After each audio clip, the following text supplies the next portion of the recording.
including learning and holiday engagement.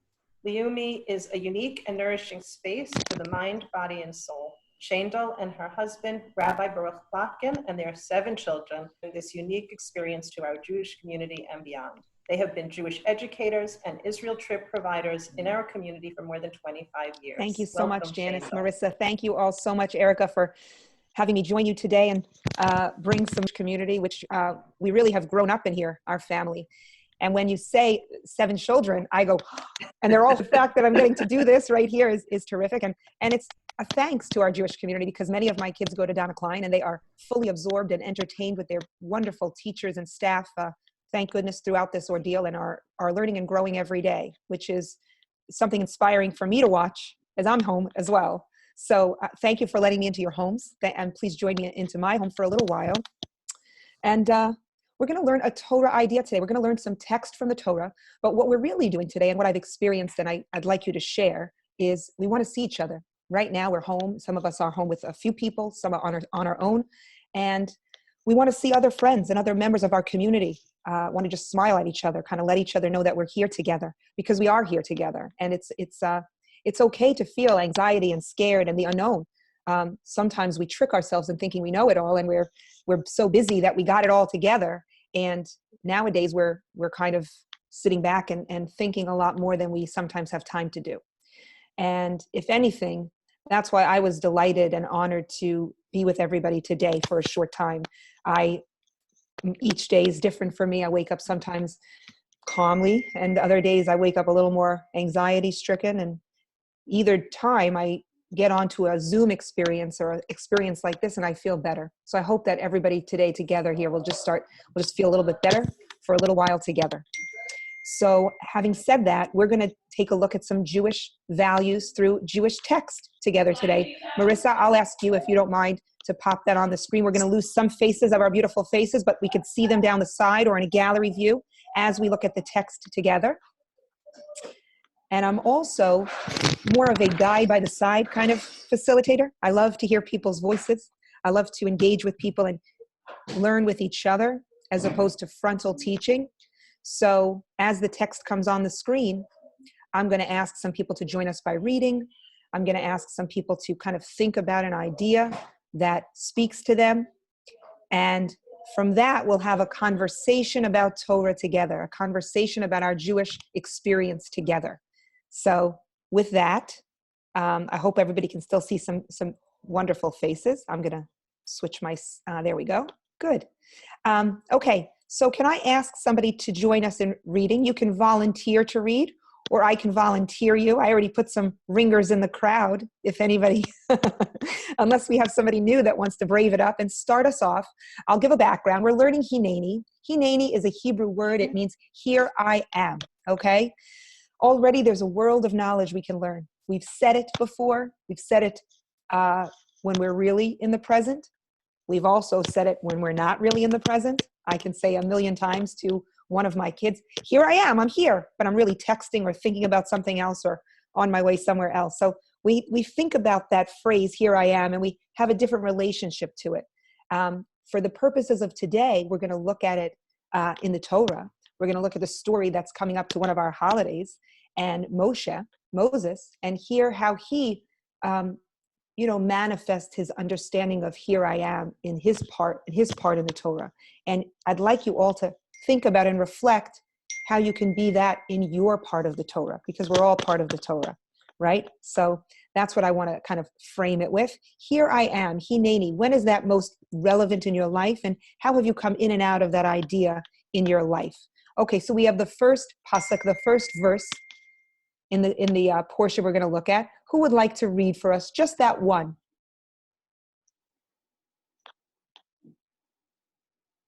I can read for you, Shayndel. Leah? Yeah, love sure. to have you read for us. Okay. Moshe kept the flock of Yitro, his father-in-law, the priest of Midian, and he led the flock far away into the desert and came to the mountain of God, to Horeb. Good. When we learn together, look at that, read it to yourself, oftentimes through this curriculum, which is called Ayeka, Rabbi Aryeh Ben David.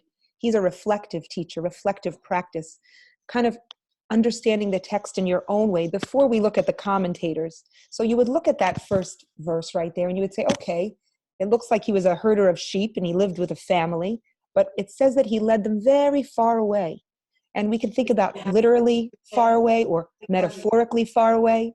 And he was kind of on his own when he came upon a mountain of God, a visual experience, maybe a physical experience, maybe a spiritual experience. He wandered far enough, possibly, to have that kind of encounter.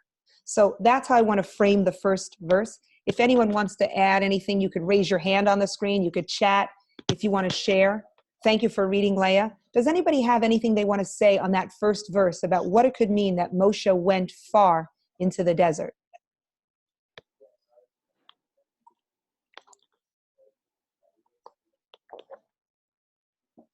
We have so much time that we could think about it. No rush, everybody. We're not going anywhere. But I do like to get, yeah, go for it. Who wants to speak? Yeah, it's Matt Hi, Franzbach. Matt. Could it possibly mean the desert is, I mean, it could be literally the desert, but it could also be a metaphor for kind of isolation in a way, what we're experiencing now. Yeah, I mean, and he went there. Now, when you say, let's say it is something that we're making relevant today, and we're saying we're far away from kind of what we know, the center of everything, the things that we do. And is it a negative verse in that way, or is it a positive or hopeful verse in that way when you continue to read? Hopeful. Who said that? Hopeful? Can you hear me? I can. What is your name? Judy K. Judy. But I can hear you, but I didn't think my audio was working. if you could see my thumbs up, your audio is great, and I love what you said. It does feel hopeful because you're talking about an experience that is unlike what you're typically doing, and you're a little bit isolated. Yet, when you come upon the mountain of God, which could be positive, it could be figurative, spiritual, what could it mean? You come upon a place inside yourself or something that feels positive or faith-driven. That's already hopeful. I'm happy that that first verse is hopeful, because what we're trying to do today, like we try to do every day, but let's even say tenfold right now, is to find the hope, is to find the positivity. So I love that you both shared so beautifully on verse 1. Can I have any other thoughts on 1 or a reader for 2? I'll read. Please, and say your name. Judy Schumann. Great. And the angel of the Lord appeared to him in a flame of fire out of the midst of a bush. And he looked, and behold, the bush burned with fire, but the bush was not consumed. Beautiful. Thank you for reading 2. That's a powerful statement. It's a very visual. I was a English teacher in a previous life also, but very visual verse. It fills up a lot of the space of kind of what you might be picturing. We have all these beautiful imagery of what we've probably seen visually on media or books about this very powerful verse in the Torah. But let's take a look at it as it relates to today. And a flame and fire, such a powerful idea in Torah. Tell me what you think when you read about a flame in the midst of a burning bush. What could that kind of spiritually or emotionally speak to? Survival. Beautiful. Survival. We can hear, you guys can call out a word, an idea. We're all learning and growing together. Yeah, survival in the midst of chaos and terror. The bush survived, so I agree. It was not consumed. It survived, even in its midst. Sometimes the fire inside equates us to something purposeful, something that cannot be, diminished. It exudes and it elevates outside of oneself. That's very powerful. That's a positive idea. I think it's strong right now for us to think about that. Good. And not being consumed. I mean, consumed is a really harsh word, right? When we think I'm not being consumed by something, by fear, by terror, by suffocation, by anxiety. I say these words not to be taking this in a negative way. I want to take it in a way where we acknowledgement and release. When we acknowledge and validate, we then can let it go. So using this idea of this fire, this strength and power we have inside to not be consumed by maybe the external influences coming in, to our home, through media, through others, through speaking, through going out if we have to, that we're not being consumed by that, but that the fire of hope is burning inside of us, right? That we have this positive ability to overcome that external experience. Okay. Any more on 2? Would you like to go on? Let's go on to the verse number 3. We could pick apart these verses, which I love about the Torah, and really find what we're looking for today in them. Who would like to read number 3?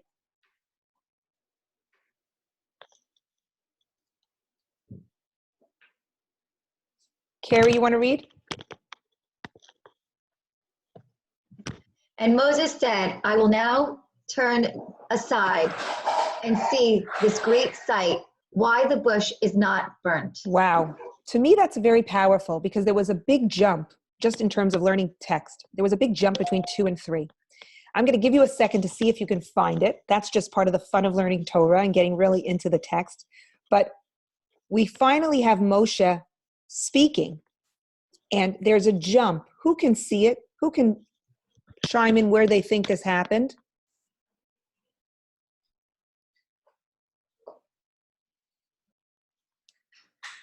Should I give it away? Who wants to speak?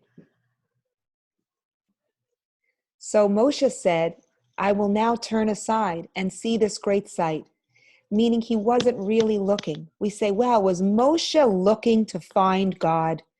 In number 1, did Moshe take his flock out in the midst of the desert because he was searching for something greater than himself? Or was he just wandering around and stumbled upon something that could have gone unnoticed? Only in verse 3 do we see that he arrived, that he arrived at this place and he turned to see it. He could have walked by it. We don't know if there were other sheep herders out there also. Maybe they didn't notice it.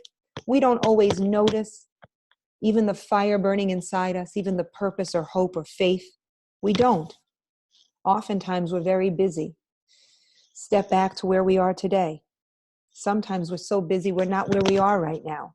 We're too busy to notice different things, different opportunities in front of us, different mountains that we can climb. Even Moshe, our greatest leader, if he had not stopped, faced it, acknowledged its presence, he may have walked by the opportunity that made him the great man that he was. This verse number 3 is very powerful. Think about in your life, and sometimes we journal as we study these texts together, and you're welcome to have a pen and paper, but think about opportunities where you've wandered or you've been in a place that caused you, almost to be consumed. But when you face it, when you look at it and you see its greatness, you can be brought into that moment of acknowledgement and strength. So that's what I take from 3. I think it's beautiful. I'd love to hear some more about what you think is going on. I will now turn aside, speaking to himself. Does anyone want to share about what you feel Moshe is really going through right there? This is before he became the great man that we know him to be.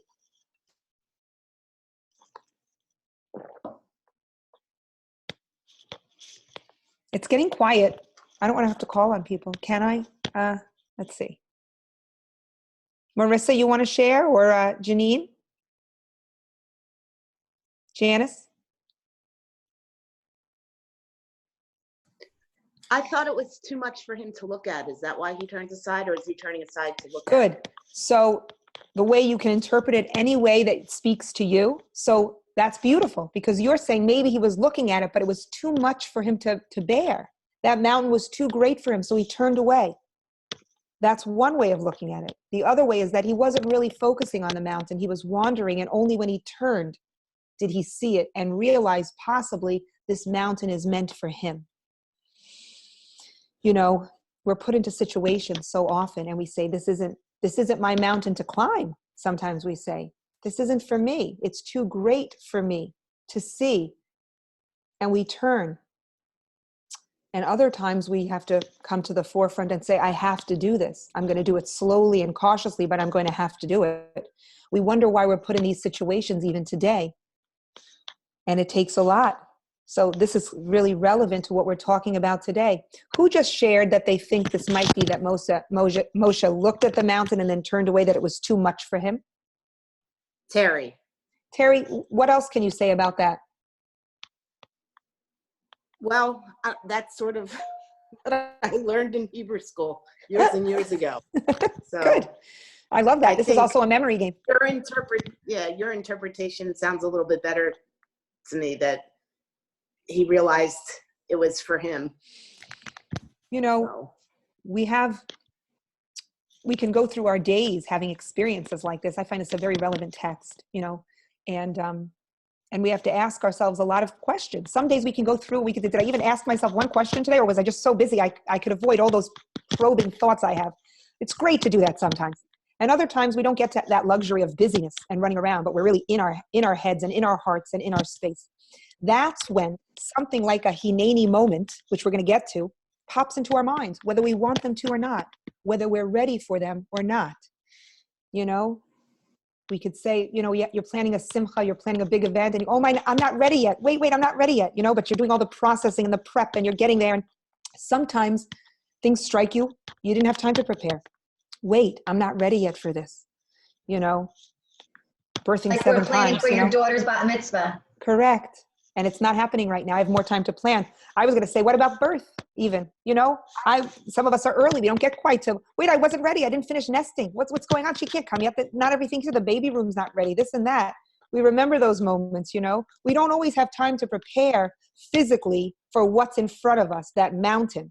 But by introspecting and reflecting and connecting to the Jewish values we have enough time to prepare emotionally and spiritually.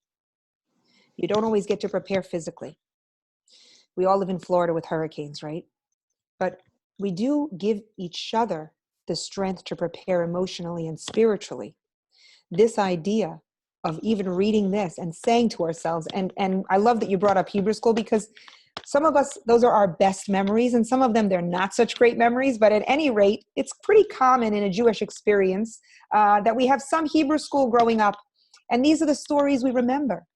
And now when we learn them, when we want to learn them, we see the depth of really what they can teach us. And that's really how the Torah is so multi-generational and eternal. We're tapping into something eternal here. Moshe, and the moments that he realized what he was capable of. It wasn't like he was looking and searching for them.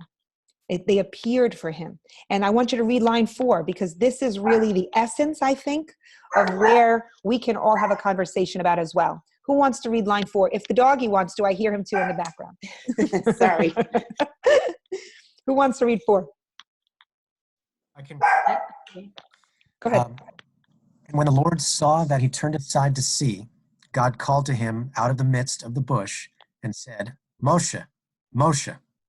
And he said, I am here. Good. Hineni. Now, I love that 4th line. When we say we're called upon to do something greater than ourselves, we're called upon by a community. How many times has somebody called you? My father always used to say to me, of course I'm asking you to do it. You have 7 children. You never stop. Give a busy person more to do. They'll get it done. My dad always loved to call me and do that kind of thing. Because when you're called to act, sometimes people know in you, oh, she'll do it. She'll take care of it. She's always doing something. He's always doing something that needs to be done. But that's not always the case. What does Hashem say to Moshe? It wasn't like Moshe was running around helping the Jewish people every day. Oh, Moshe's my guy. He's always the one. He's not. He's out there with the sheep, hanging out, wandering in the desert. He's not really doing much. So God can't just say, Moshe, I need you to help me with something. What does he wait for? Somebody answer. In line 4, what does God wait for? For him to answer? Before he answers, what does he wait to see in that first line? I think he's maybe waiting for Moshe to pay attention. We don't always notice that God is all around us. Beautiful, beautiful. He's waiting. He's waiting. He's watching. He's always there. He's waiting for Moshe to turn to him and see God. He's waiting. Once he notices me, once he takes the time, once he slows down, I'm still burning right there. Once he sees me, then I can say, ah, you see me. Now I see you, Moshe. And now Moshe's ready to say, Hineni, here I am. We're not always ready to take on the task. And we need a process to kind of absorb it and process it. These are tools to process. You know, I don't know if anyone on with us today meditates or has a routine. A routine is so important to have. You know, that gets us where we need to go. And they're holy things. And this is a process. What we just went through, steps 1 through 4, could be somebody's daily process. If you look at that and keep looking at it, you'll probably find some things you do in the morning right in there. We acknowledge, we wake up, we look from side to side. We also look from side to side, by the way, to see if anyone else will take that task on. Sometimes we look at it as an excuse. She's got it, don't worry, they're going to look at her. He's over there. Let me see if anybody else wants to do this. And then all of a sudden it becomes yours. And you look from side to side and you see nobody else can do this. It won't get done unless I do it. Leadership is not, you know, leadership comes from a need from others. It doesn't come from within, right? You become a leader when there's a need to lead. This is what's happening. Maybe there's no one else to lead.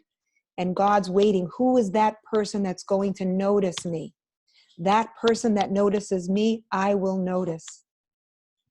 And then they have that encounter. That's a beautiful encounter. When we say Hineni, here I am, that's a real encounter, you know, to have. It means you're fully engaged. Now we can sit here and say, how in the world, Shayndel, am I fully engaged right now? I don't know what's going on outside. If I turn on the news, it gets me anxious and filled with anxiety. How can I Hineni? How am I going to get my moment? That's a question I want to ask.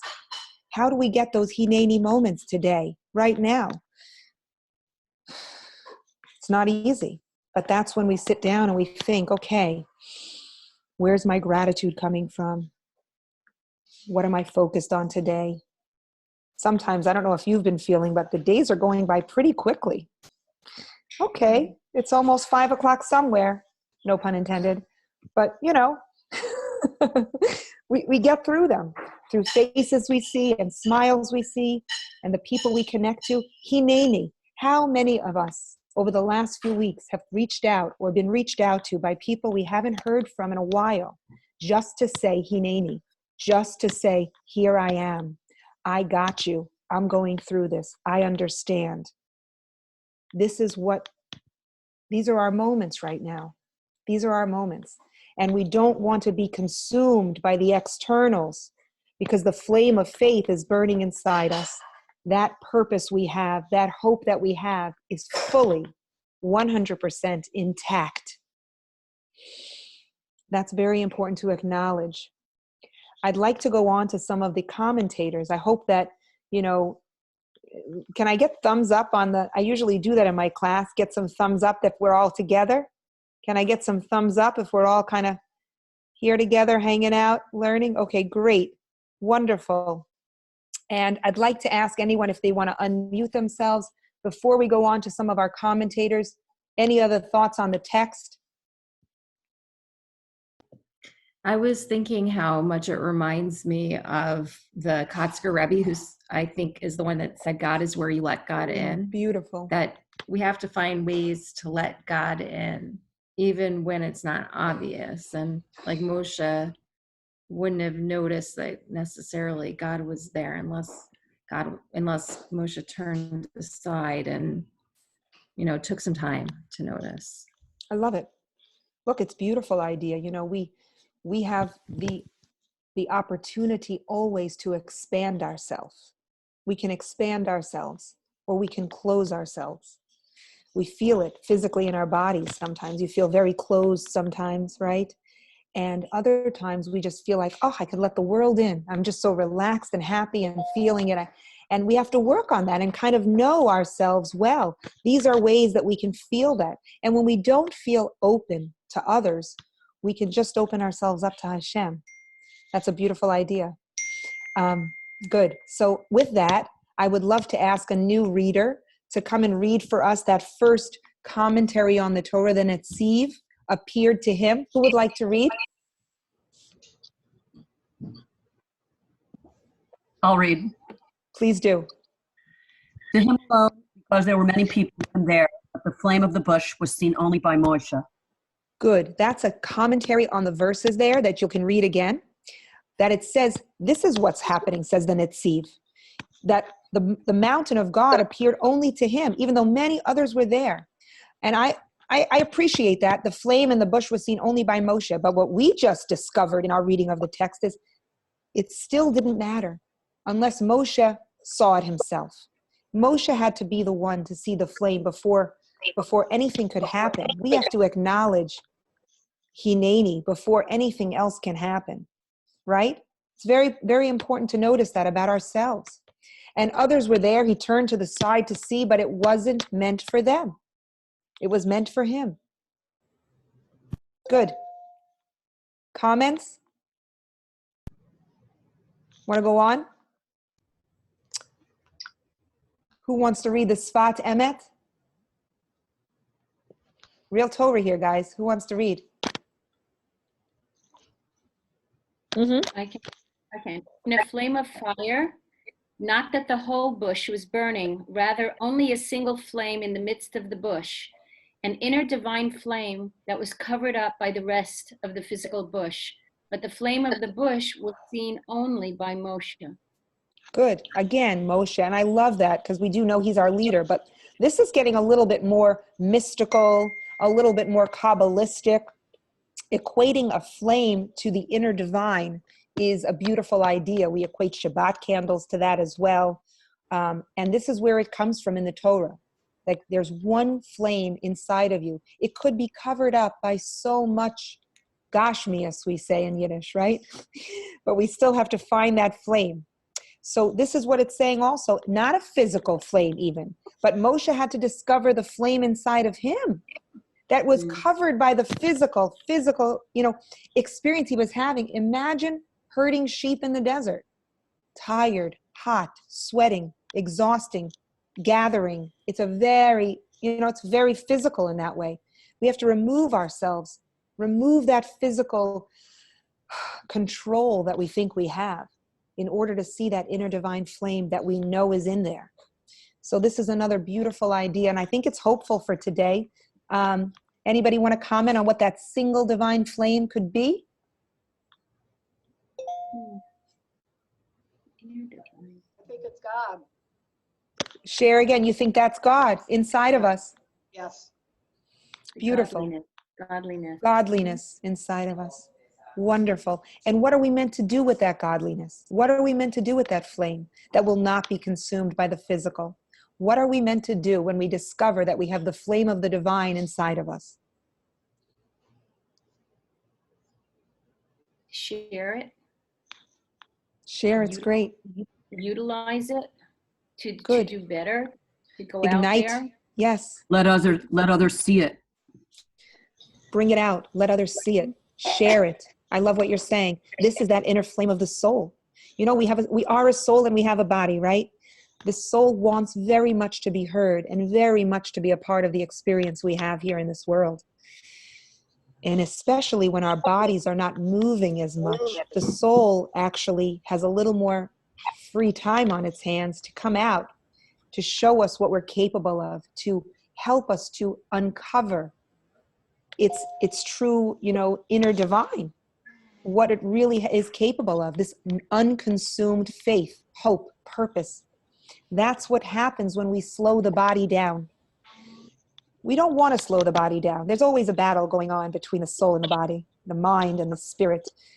We want to be busy. Our bodies were meant to move. And when we're forced without choice to slow down, it's very difficult.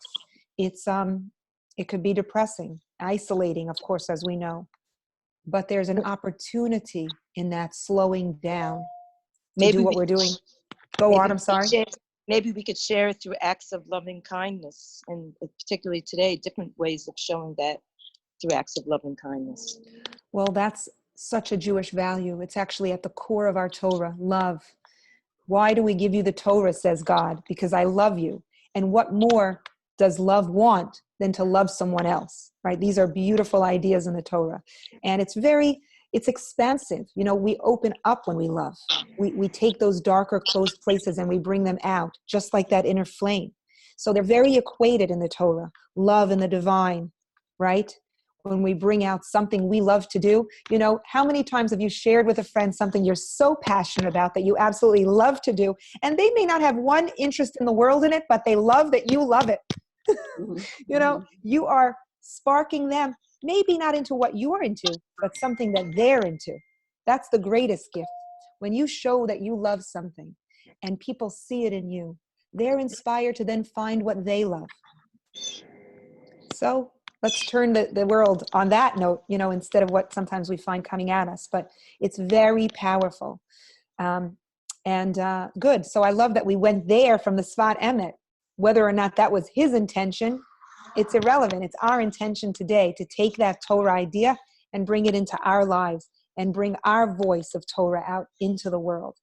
Let's go on if everyone's ready. One of my favorites we're going to get to right now that probably most of us have read more of him and Heschel's words than the other two.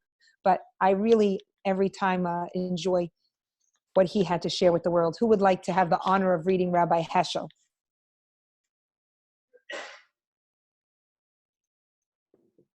I can read. Andrea, go for it.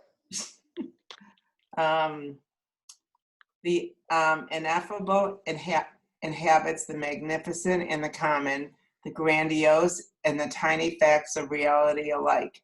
Some people sense this quality at distant intervals in extraordinary events. Others sense it in the ordinary events, in every fold, in every nook, day after day, hour after hour. To them, things are bereft of triteness. They hear the stillness that crowds. They hear the stillness that crowds the world in spite of our noise, slight and simple as things may be. A piece of paper, a morsel of bread, a word, a sigh. They hide and guard a never-ending secret, a glimpse of God, kinship with the spirit of being. The sense of the ineffable introduces the soul to the divine aspects of the universe, to a reality higher than the universe. Long before we attain any knowledge about God's essence, we possess an intuition of a divine presence. The sense of the ineffable does not give us an awareness of God.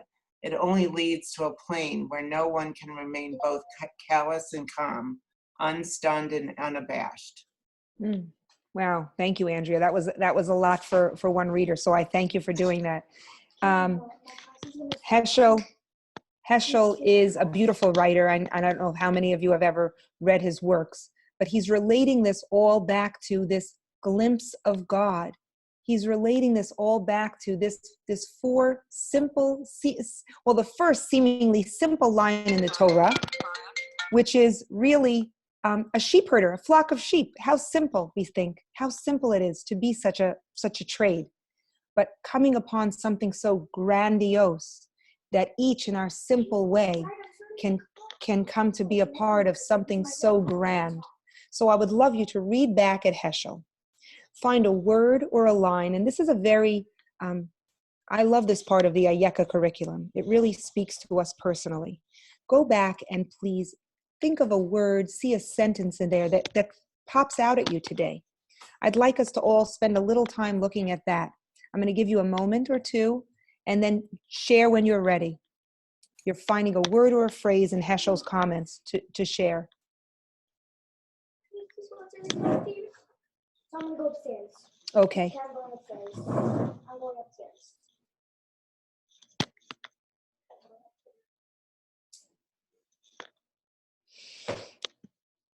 Who's the brave one?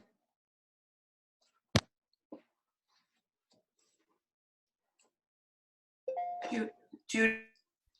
Go for it. I hear the stillness that crowds the world in spite of our noise. Tell me what you think about that phrase. That no matter what's going on around us, we find the place in ourselves to give us strength or keep us going or help people. Beautiful, beautiful. I love it. That's a beautiful sentence. It really is. It's hopeful, it's positive, it's reassuring. Who else has a phrase or a word that you're finding to bring you in today to this learning? I do. Barbara? Yes, Barbara? So for me, I really, where it says the magnificent and the common, the grandiose and the tiny, to me it encompasses everybody, no matter where you are in your life, no matter where you are, what you have or what you don't have, it just encompasses everything. Beautiful. We're all, the great equalizer. The unknown is the great equalizer, right? Love is also the great equalizer. And coming together to learn, no matter what, whether we are from a child to an adult, that's what the beauty of our Torah is and our time together in this community, that we all come together and we can all kind of find that common ground on just reading text and hearing each other's voices. I think it's so calming. And I love the word kinship he uses. It brings about this community, this kinship, this love we have for each other, which is what really gets us through most things. Good. Mm-hmm. Anyone else want to share? Shayndel? Yes.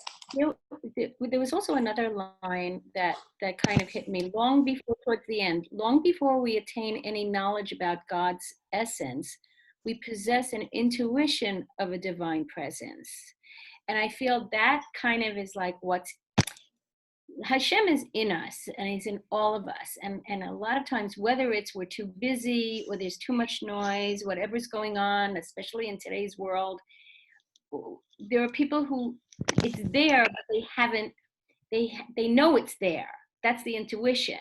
So it's a matter of bringing it out and allowing it to come out and allowing us to see that everything is beyond our control. I mean, there are many things beyond our control, not everything. And that Hashem's presence is everywhere, and stop focusing on all the negative, start looking at what's actually good and what's happening that's good, the positives. And it's there. Who's there? And I love that you say it's there because it's inside before it's anywhere else. Yes, and it's just bringing it out. That's what, whether we look at this text metaphorically, the mountain of God, or we look at it reflectively inside of us, that we are the mountain, we are the burning, we are the flame. We have to get to the point in our lives that we say, Hineni. You can't live in a world that you don't know where you are. Okay? What is my task in this world? The goal that we have as a Jew is to find our purpose in the world and bring it into the world. That's what we're supposed to be working toward. But we can only live our purpose if we've asked that question, and answered, here I am, I'm ready for the task at hand. And like I said, sometimes we're physically not ready, but we work on ourselves to become spiritually and emotionally ready through these tools that we learn. I want to share, I'm going to segue out of this text right now into something that which is a staple, two staples of our people that kind of bring us together from all corners of the community and the earth. Mode'ani, when we wake up in the morning, we thank God for showing us that we're awake, right? We are breathing into a new day. Thank you, Hashem, Mode'ani, that my eyes are open.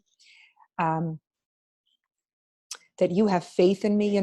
It's a very beautiful prayer in the morning blessing when we say, Mode'ani lefanecha, that, you are here with me and you have faith in me, Hashem, as opposed to I have faith in you. It's a beautiful understanding. When we say Hineni, now Hashem has turned his faith onto you. Oh, I'm so glad you're here because I have a job for you to do.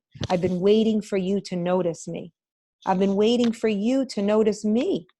That's how we bring God into our lives, right? He needs to see that we're ready for him. And when we are, we have something powerful to do. That's the Mode'ani. Thank you, Hashem, for having faith in me. What is your task for me to do today? Here I am. Another level of connection in that global way for the Jewish people is the Shema. The Shema. We say we have one God. Hear, O Israel, the Lord our God, the Lord is one in his oneness. So we all become this one people together. Then when we take it further, and I don't want to segue too far, but it's really all about the Hineni moment. We say we're ready for you, and we love you, Hashem, with our hearts, our minds, and our bodies, in might and in strength. This is how we bring our entire body into that Hineni moment. I am here with you in my heart, we say. Well, what is a heart? A heart is an organ in our body. We can't be here without our heart. It's really basic. We can't be here if our heart is not beating. We can't be here if our body is not working. We thank you, Hashem, for our heart, for our breath. We're here today. We thank you for our soul. Well, how do we connect with the soul? We connect with the soul through prayer, through spiritual connection. Now we thank Hashem for giving us our heart and our body and our heartbeat, because we know we're moving. And the first thing we do is we praise Hashem. Thank you, Hashem. Be with me, Hashem. I'm here for you. I'm here to do this task. Join me in it. And now we go with the might, the physical. The Shema gives the 3 points, the heart, the soul, and the might. What is our might? Tikkun. It's our fixing. It's our repairing. It's our work in this world, right? Now I have my breath. I've woken up in the morning. My body's moving. Thank you, Hashem. You're with me. I've connected with you. Now let's go out and do what has to be done. Hineni. Here I am to make this world a better place, to fill my home with love and kindness and calm and peace. Hineni. Here I am. I know what I need to do today. This is kind of where we are right now. I hope that this experience together was healthy and calm, and a moment to kind of connect together as a community through Torah and through our voices and our shared time.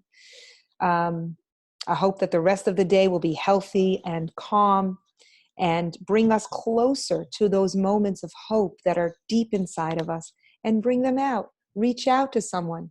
And what do we say when we reach out to someone these days? Hineni, right? Hineni. This is it. So Hineni to you all. I want to thank you for hearing and sharing together today. I'm going to give it back over to Marissa, whoever wants to kind of close us up. And Janice, maybe? Yes, thank you. Thank you, Shayndel, for Oh, taking thanks. the time to be with us today. We are greatly appreciative of having the opportunity to spend some time with you and to really bring the idea of Hineni back to us. So thank you.